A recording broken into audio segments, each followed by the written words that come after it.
দীর্ঘদিন ধরে জামায়াতে আমির, ওনাকে আমির বলবেন না কি বলবেন আমি জানি না।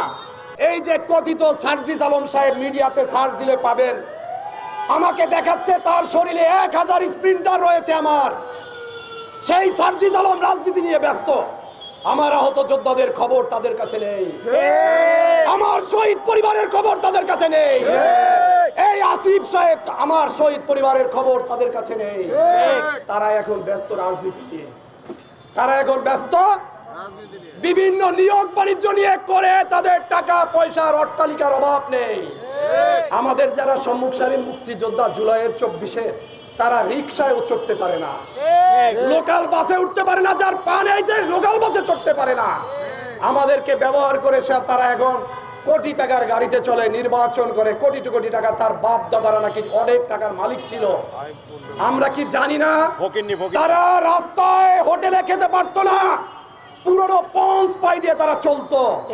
প্রিয় সাংবাদিক ভাইয়েরা, আজকে যে বিষয়টি নিয়ে আমরা আপনাদের মাঝে হাজির হয়েছি, অত্যন্ত দুঃখের এবং অত্যন্ত কষ্টের। 24-এ গণ অভ্যুত্থানের পরে এই বাংলাদেশের অর্ধেক নারী শক্তি, আপনি আমি যে গর্বে ভূমিষ্ঠ হয়েছি তা আমার মা। আমরা সেই মা জাতিকে অপমান অপদস্থ হতে দিতে পারি না একজন 24-এর মুক্তিযোদ্ধা হিসাবে।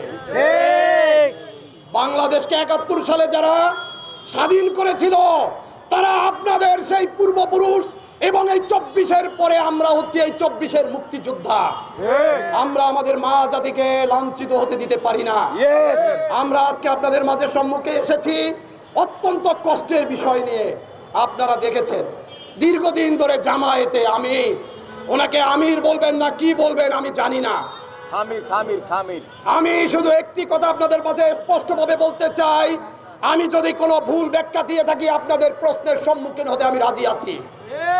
আজকে তিনি আমাদের এই গণ অভ্যুত্থানে, আমাদের ডাইরেক্টলি আপনাদের কাছে সেই মিডিয়ায়, বিভিন্ন মিডিয়াতে আছে, আমাদের এই গণ অভ্যুত্থানের যে নায়ক, এবং যিনি আমাদেরকে সিপাহ সালার বলেছিলেন যে এই গণ অভ্যুত্থানের একজন সিপাহ সালার আছে, তিনি হচ্ছেন এই বিএনপির ভারপ্রাপ্ত চেয়ারম্যান জনাব তারেক রহমান।